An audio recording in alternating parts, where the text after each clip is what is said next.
players who are facing? How can other companies work their way into this market? So I will be very brief. The global insurance market is not a global market. There are a few large global insurers, Chubb, Allianz, AXA, Zurich, but generally, but most of the insurers are local companies, many are mutual companies, but they face, to a large extent, the same challenges. And these are the same challenges that all companies face in all sectors, which is to transform themselves with facing the digital revolution. They have to adjust to the changes in their customer behaviors. Their customers want to access them anywhere, anytime, the way they wish. It's the influence of Apple and Amazon with which we are used to interact on a daily basis. So they have to adjust to this. And for this adjustment to happen, they have to change their technology, move to the cloud. They have to bring together all the data that they have on their customers that sit in many different databases. They have to use artificial intelligence more and more, and this is quite complex for those companies. So those are the challenges that people face in every sector, but it's particularly strong in the insurance business because insurance is a long-term business. Many companies have customers that are with them for 40, 50 years or even more. And so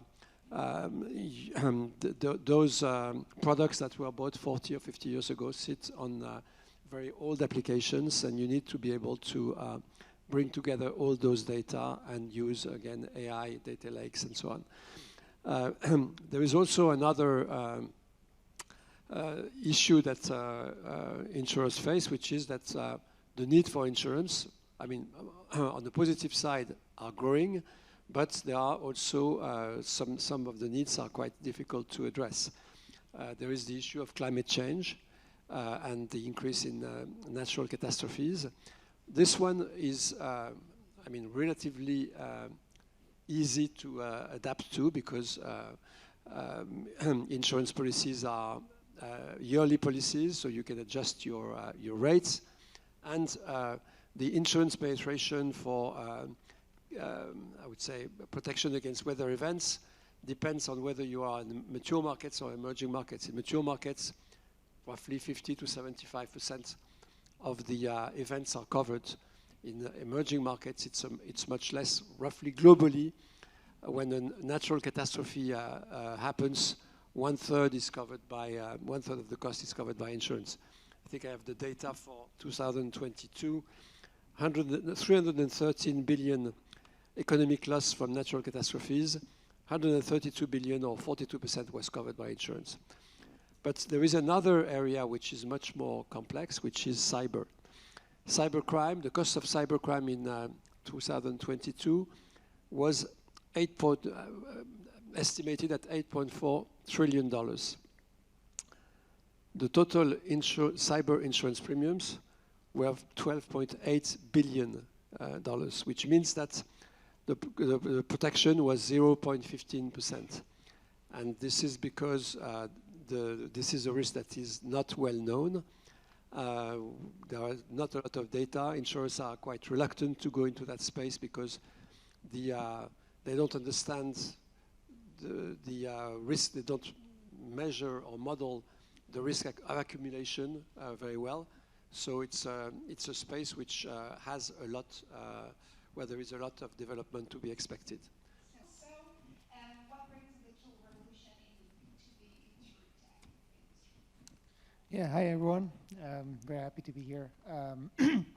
So shift with just in a few words what we do. So we provide insurance companies an artificial intelligence platform to help them automate most of their processes. And to Denis' point, today we work today with a lot of these global insurers and local insurers, which are very, very local. And however, the fact that they're local still, doesn't prevent a global trend we see, which is the trend that Denis was talking about, which customers need is evolving, and they expect their insurance company to adapt to new technologies. And the main ask for customer of insurance companies is they want to have a service that is right here, right now.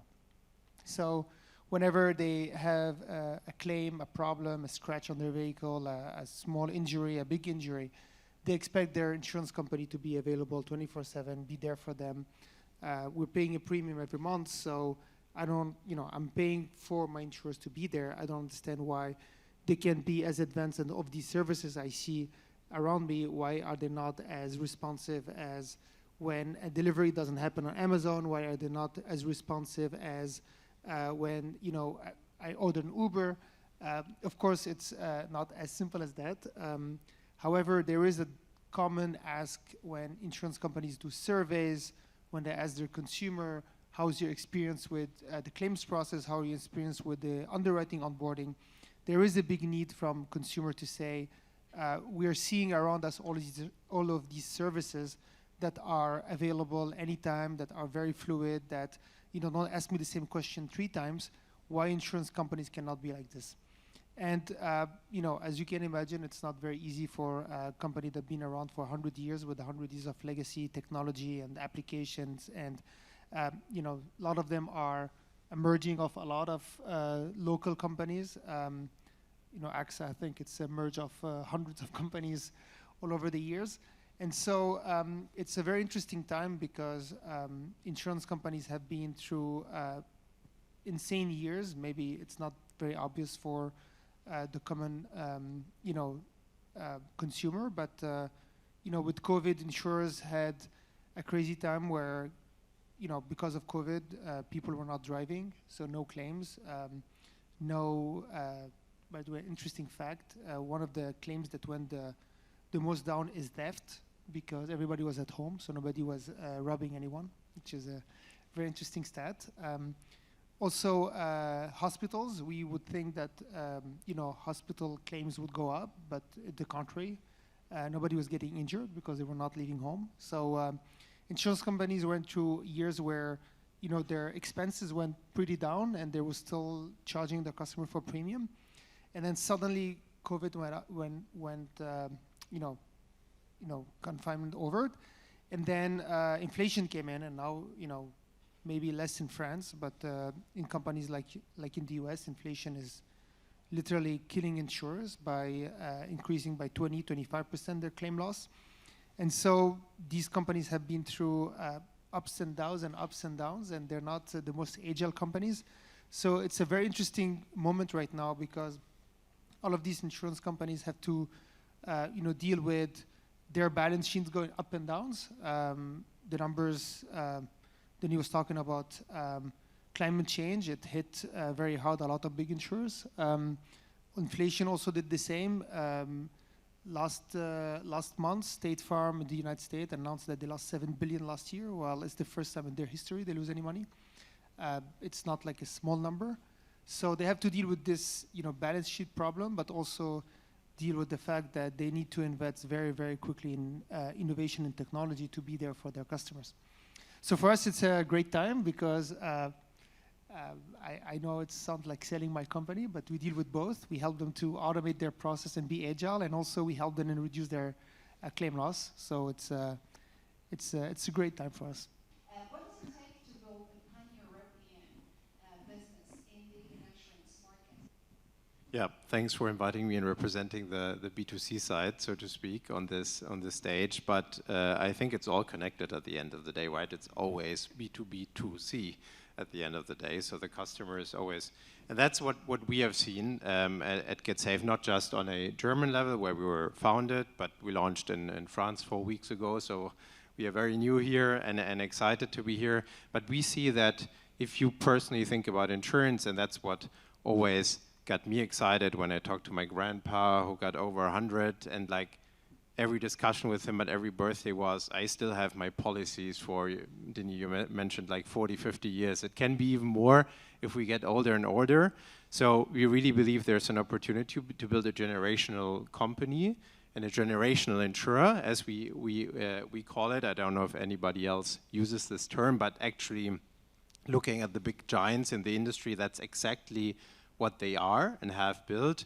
But we believe that they're in Europe as a whole, with all of the freedom of service we have to use, let's say, a German BaFin license that we have and passport it to other markets, plus doing everything. That's why it's connected to also what Jeremy was saying on a digital substrate, right? Starting not with 100 systems that we need to consolidate, but to start doing it consistently on one system. So that's the foundation. You need the regulatory platform, you need the technology platform, and then you need to believe that, and we're very focused on specific customer segments, right? They seem small, right? I always say, if a big insurer looks at the customers we are addressing, millennials and Gen Z job starters normally, it looks very small, but it's clear that these customers in 10 years, 20 years, 30 years, we kind of contribute to the majority of premia, right? So, so we really believe and want to invest in it, and then the model essentially is to be in multiple markets. And then the tricky part is grow with customers and leverage the fact that we have this customer relationship that is probably longer than Amazon's customer relationship will ever be, because we don't know if another e-commerce trend will pop up, but insurance is sticky, right? And the lock-in is strong. And then the question is, what do customers need after they joined us, maybe with a small bike insurance or home insurance, which usually is the first product? What do they need next, right? And that's the challenge, because every market has a different health insurance system, different pension system, life insurance system, and so on. And I think that's what we are trying to crack, and cracking is like by helping people going from a simple policy and with us graduating into adulting and covering all the aspects in the life, normally between them being 25 and 35. Which is really interesting, the way that you guys are building the next generation of customer in a way. But you have to educate them on the way insurance works, but at the very same time, they're definitely teaching you a lesson here on how they want to get insured. Yeah, I mean, we are mobile only, so we were like laughed at, I think, at the beginning. Every person in insurance told us, why do you need an app?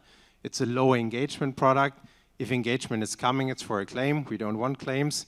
I mean, I just have to say this anecdote, because we hired people from the insurance industry for handling our claims internally, and we were shocked in the beginning because they celebrated every time that they rejected a claim. That's what they somehow learned, and we said, no, that's a great opportunity to kind of like get customers excited and then like help them grow more. So it's all on mobile. So mobile is important, because not just to buy an insurance policy, but for the stickiness, right? To keep engaged, so they remember you. And whenever this next time is, when your baby's born or whatever, we are there, and it's like the easiest way to take the next step. So mobile is the answer. Mobile is the answer, is the way. Let's try to avoid tech solutions in a way for our very last question, but still, can tech be a super powerful tool when it comes to the insurance market, and how? Well, insurance is about data. It's about data because it's about risk selection. It's about getting the people that are lucky to pay for the people that are unlucky. So tech is everywhere in insurance. So clearly tech is a solution for incumbent players. They need clearly the B2B solutions that companies like Shift are providing. And I would say that to be provocative, that they also need the young B2C companies that can be their partners. I mean, I saw that you announced a partnership with BNP Paribas as a distributor, you would be providing the solution. I think it's not us, unfortunately. It's not you? No.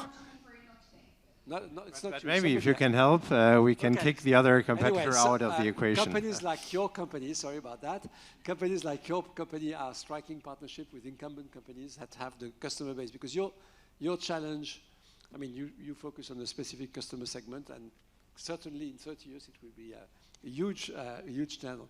But you start with a significant handicap, which is that you need to build your customer base, which is with the incumbent insurers. So getting partners with incumbents because you provide good solution is certainly a way for the future for you.